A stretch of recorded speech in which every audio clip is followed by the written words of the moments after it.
ఇప్పుడు క్విక్ సార్ట్కి divide and conquer అనేది యూజ్ అవుతుంది. దీని కాంప్లెక్సిటీ ఏమొచ్చేది big of n log n. So ఇది యావరేజ్ అన్న వర్స్ట్ కండిషన్లో కన్నా రావచ్చు టైం కాంప్లెక్సిటీ. సో దీన్ని కనుక్కోవడానికి స్టెప్స్ ఏమేమి ఉన్నాయంటే, ఫస్ట్ మనకి ఇచ్చిన ఎలిమెంట్స్లో ఒక ఎలిమెంట్ కనుక్కోవాలి పివోట్ అని. దాని తర్వాత రిమైనింగ్ అంటే same left half right half, left side ఉండేటి అన్ని చిన్నగా ఉండాలి, రైట్ సైడ్ ఉండేటి అన్ని పెద్దగా ఉండాలి.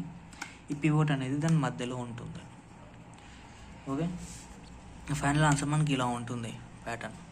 పివోట్కి ఇటు సైడ్ ఉండేటి అన్ని స్మాలర్ ఉంటాయి, రైట్ సైడ్ ఉండేటి అన్ని లార్జర్ ఉంటాయి. మనం ఇప్పుడు ఈ కోడ్ని చూసుకుంటూ దీన్ని సాల్వ్ చేద్దాం. ఈ కోడ్ ఆల్రెడీ మనం కోడ్ని ప్రీవియస్ టాపిక్స్లో ఆల్రెడీ కవర్ చేసేసాం మనం. సో ఇప్పుడు మళ్ళీ సేమ్ అదే కోడ్ని చేస్తున్నాం. ఫస్ట్ ఒక అరే ఇచ్చిండు, ఇప్పుడు దీన్ని మనం సార్టింగ్ చేయాలి.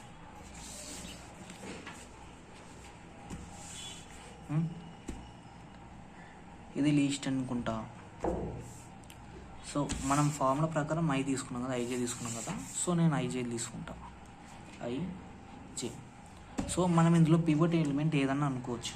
సో నేను జే పక్కన ఉన్నది పివోట్ తీసుకుంటా. సో ఇప్పుడు ఏమవుతుందంటే, ఇక్కడ మనకి కండిషన్ ఉంది కదా, ఈ కండిషన్ అనేది ఇక్కడ అప్లై చేయాలి. ఐ అంటే ఏంది, first 10 less than or equal to pivot less than or equal to 50. ఇప్పుడు చూడండి, ట్రూ అయిపోయింది అనుకో, ఒక పొజిషన్ని మూవ్ చేస్తాం. ఇప్పుడు ఒక పొజిషన్ని మూవ్ చేస్తాం ట్రూ అయితే. ఫాల్స్ అయిపోయింది అనుకో, ఐజేని స్వాప్ చేసేస్తాం. ఒకవేళ ఇది ట్రూ అయిపోయింది, వెంటనే తిప్పేస్తాం, మూవ్ చేసేస్తాం పొజిషన్. ఇక్కడ ఫాల్స్ అయిపోయింది, అప్పుడు ఇక్కడ మూవ్ అయిపోయింది కదా. ఇప్పుడు సపోజ్ 10 అనేది 8కి మూవ్ అయిపోయింది, ఇక్కడ ఫాల్స్ వచ్చింది. సో ఇప్పుడు ఇది అయిపోయింది. సో ఈ 50, 18 మాత్రమే చేసేస్తాం. ఇప్పుడు చూద్దాం, ఇప్పుడు 10 less then 40 ట్రూనే, 40 greater than 50 greater than equal to 50. ఒక నిమిషం, ఇది జే, ఇది పివోట్. ఓకే, సో నేను ఇలా తీసుకుంటున్నా కొద్దిసేపు. So 10 less than or equal to 50 less than or equal to 40. So ఇది ట్రూ, ఈ కండిషన్ ట్రూ. ఓకే, ఇదేమో ఫాల్స్. సరే ఇప్పుడు వద్దులే కానీ ఫస్ట్ ఇది ట్రూ చేసినాం. ట్రూ అయితే ఏం చేయాలి, వెంటనే పొజిషన్ మూవ్ అవ్వాలి. మళ్ళీ ఇక్కడికి వచ్చేసాం. ఇప్పుడు ఇది ఫాల్స్ అయిపోయింది. ఇప్పుడు ఏం చేయాలంటే స్వాప్ చేయాలి ఫాల్స్ అయిపోతే. సో ఇప్పుడు స్వాప్ చేయాలంటే ఐజెన్స్ చేయాలి కాబట్టి ఈ ప్రీవియస్ ఐని కాదు, ఈ కొత్త వచ్చింది కదా, ఈ కొత్త ఐని జే తోటి స్వాప్ చేయాలి. సో 80ని 40తో రీప్లేస్ చేయి, 40ని 80తో రీప్లేస్ చేయి. ఇది రాద్దామా. ఇప్పుడు 10 అనేది ఫిక్స్డ్, 80 ప్లేస్లో 40 వస్తుంది, మీద 30 వస్తుంది, 90 వస్తుంది, 80 వస్తుంది, 50 కింద అట్లనే ఫిక్స్డ్. ఇప్పుడు ఇది పివోట్ అవుతుంది, ఇది జేనే అవుతుంది, ఇది ఐ అవుతుంది. ఇది క్లారిటీ అనుకుంటా. ఒకవేళ క్లారిటీ లేకపోతే మళ్ళీ బ్యాస్ ఏమంటారు ఏదో ఒకటి చేసుకో.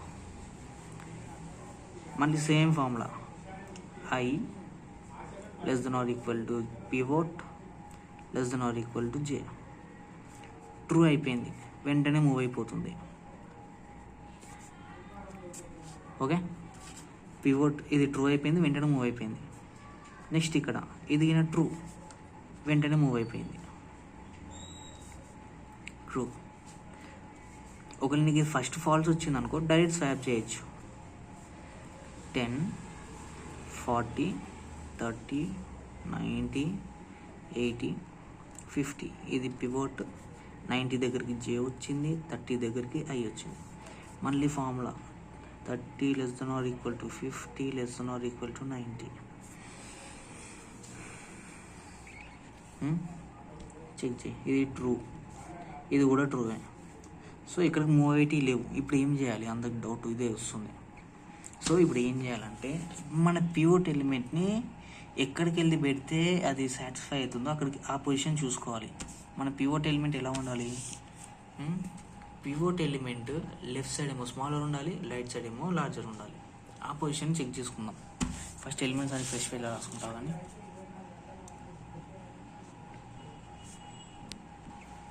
Like this. ఇప్పుడు 2 ట్రూ అయిపోయినాయి, వీడి మూవ్ అవ్వడానికి ప్రోసెస్ లేవు. సో పివోట్ అనేది ఇగో ఇలా అరేంజ్ చేయాలి. పివోట్కి left side smaller, right side ఏమో లార్జర్. సో ఇప్పుడు 50ని ఎక్కడ తీసుకెళ్తే సెట్ అవుతుంది అంటే దీన్ని నేను ఇక్కడ తీసుకెళ్ళి పెడతా. సో ఇక్కడ సైడ్ అన్ని స్మాలర్ ఎలిమెంట్స్ పడే ఉన్నాయి, ఇక్కడ సైడ్ అన్ని లార్జర్ ఎలిమెంట్స్ అవుతాయి. సో దీనికి కరెక్ట్ పొజిషన్ ఇక్కడ. సో నేను దీన్ని తీసుకెళ్ళి ఇక్కడ ప్లేస్ చేస్తున్నా. 10, 40, 30, 50, 90, 80. సో ఇప్పుడు అయిపోయింది. ఇది నా పివోట్. ఇప్పుడు మనకు ఇది మీకు అర్థమైపోయింది అనుకుంటే ఇది ఎందుకు వచ్చిందో. Pivot smaller larger, pivot smaller larger.